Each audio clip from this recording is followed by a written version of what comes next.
Understanding how to start calisthenics can be pretty confusing for many people, but in this video what I'm going to do is give you an easy beginner guide breakdown with many tips that have helped me along my path and journey, and then at the end I'm also going to give you a beginner workout.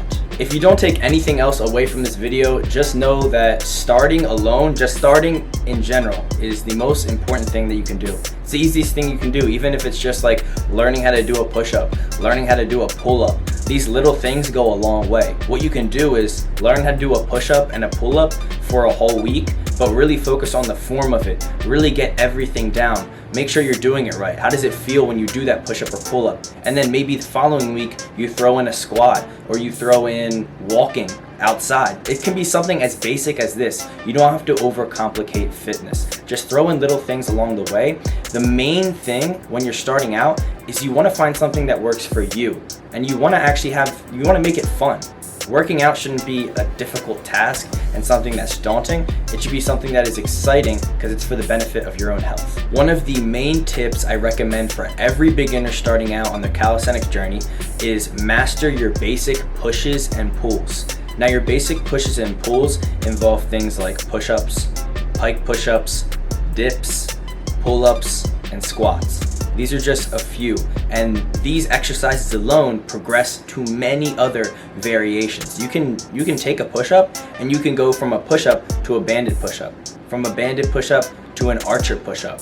From an archer push-up you can do decline, you can do incline. You can go so many different, you're gonna have so many progressions and variations just with one exercise alone in calisthenics, and you can really progress. But when I say master your basics, I really mean taking that push-up, taking that pull-up, and focusing on mastering the form. You know, how are you performing the exercise? When you do a push-up, where do you feel it? Even watch some YouTube videos. There are many videos out there that actually tell you how to perform these exercises in the correct way. And if you're just studying them over time and really diving deep into one exercise like the push-up, and you learn how to master that and you understand it, and then you go to the pull-up, just take your time, build that foundation, because at the end of the day, calisthenics is a foundation. If you don't have that bottom brick layer to the foundation, and you're just jumping to another progression, it's gonna kind of fall apart. And if you really do take the time to focus on these basic exercises, then your calisthenics skills you want to learn, like a handstand and L-sit, they're gonna flow a lot more easier. Now, one of the things you might be wondering on how to start calisthenics is how do you work out throughout the week? Like, what do you do? How do you plan your workouts? What I personally recommend for any beginner is to do 3 times a week working out with a full body plan. And what I actually put together is this full body workout program, and I'm gonna share with you right now. So the first thing you're gonna do is close negative push-ups. You're really gonna focus on an eccentric here, lowering down to the bottom for 5 seconds, and then dropping back to your knees, and then coming back up to the top. This is important. You're not actually doing a push-up here, you're just doing a negative. When you do a negative in an exercise, it's gonna make you more powerful and be able to do the concentric portion of any exercise, which in a push-up is going back up. So focus on that negative. The next exercise is going to be pike push-ups, and if pike push-ups are too hard for you when you're starting out, you can always drop to your knees and do pike push-ups that way. The next exercise is going to be knee push-ups with a pause at the bottom. So really focusing on that pause at the bottom, try to focus on that 3-second pause. The next exercise is going to be tricep extensions from the ground. I'm coming from my forearms here and coming all the way up. So I'm really lifting from my forearms, and you're gonna feel the tension a lot in your triceps here. Then you're gonna carry on to doing Supermans, really focusing on bringing both your hands and your legs off the floor, keeping your core tight as well. From this point, you're gonna advance to assisted pistol squat. So find some chair or maybe some bench or table that is lower to the ground in your home where you can do an assisted pistol squat. And over time, you can start to progress to an actual pistol squat.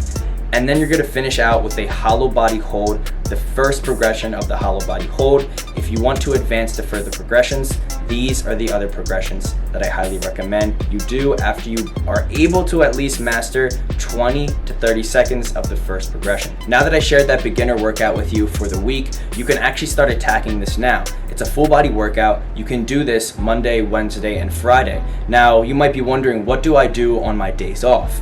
Now, what I highly recommend is you incorporate mobility. This is something in calisthenics that is so important. Now, you can definitely have mobility within the workouts you already do alone on your Monday, Wednesday, Friday, but it's so important on that Tuesday, Thursday, Saturday, Sunday that you're taking the time for yourself to go to different ranges of motion with your body, and you're just literally being consistent with this mobility. It's not only going to help you for the benefit of your own body to feel amazing, but you're going to progress a lot faster in different calisthenic skills that require you to go to hard ranges of motion, especially something like the handstand to 90-degree push-up.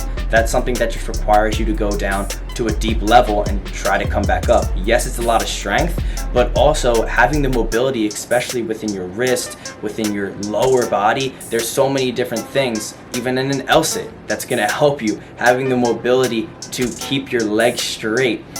This is something I see very often. A lot of people cramp up within their quads and their hamstrings and their glutes when they do an L-sit. So incorporate mobility, don't neglect it. On top of all of this, figuring out how to train calisthenics throughout the week for 3 times a week, full body. Where can you put a skill in, a calisthenic skill? You might be wondering this too, like where can I fit a calisthenic skill that I really want to learn? Like, yeah, I have the workout, okay, I got the mobility, that's awesome, I'm training that, but I also want to learn something like the L-sit. I want to learn the handstand. If this is something you desire to do, which mostly everyone does, because who doesn't want to learn a calisthenic skill, what I highly recommend you do is put this at the beginning of your workout. So say the handstand is a skill you always wanted to learn, you always wanted to master this. Put it at the start of your workout.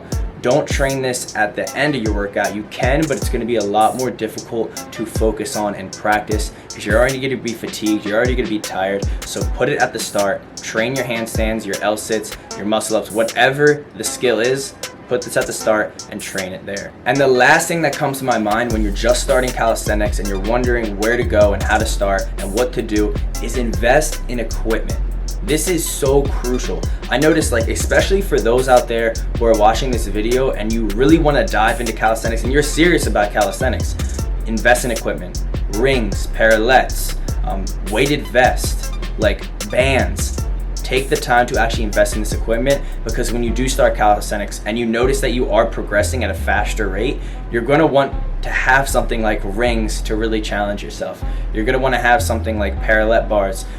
Even parallel bars are not only way to challenge yourself with certain exercises, but they're going to help you progress a lot faster when you're doing things like learning the L-sit or L-sit to handstand, or even a handstand in general, because they put a lot less strain on your wrists and they allow you for elevation off the floor. So there are so many little things with these pieces of equipment that not only will make it easier for progressions, but challenge you in exercises, which is so crucial for progression, which is so crucial just for seeing your progress in calisthenics. And there you have it. There's a very basic beginner guide on how to start calisthenics. I appreciate each and every one of you for watching this video all the way to the end. If you're still here, please hit that like button and make sure to subscribe if you're new. That way it will push out to more people and more people will see this video. So thank you so much again. I love you all. Stay tuned. I'm dropping a lot more content. I'll see you in the next video. Peace.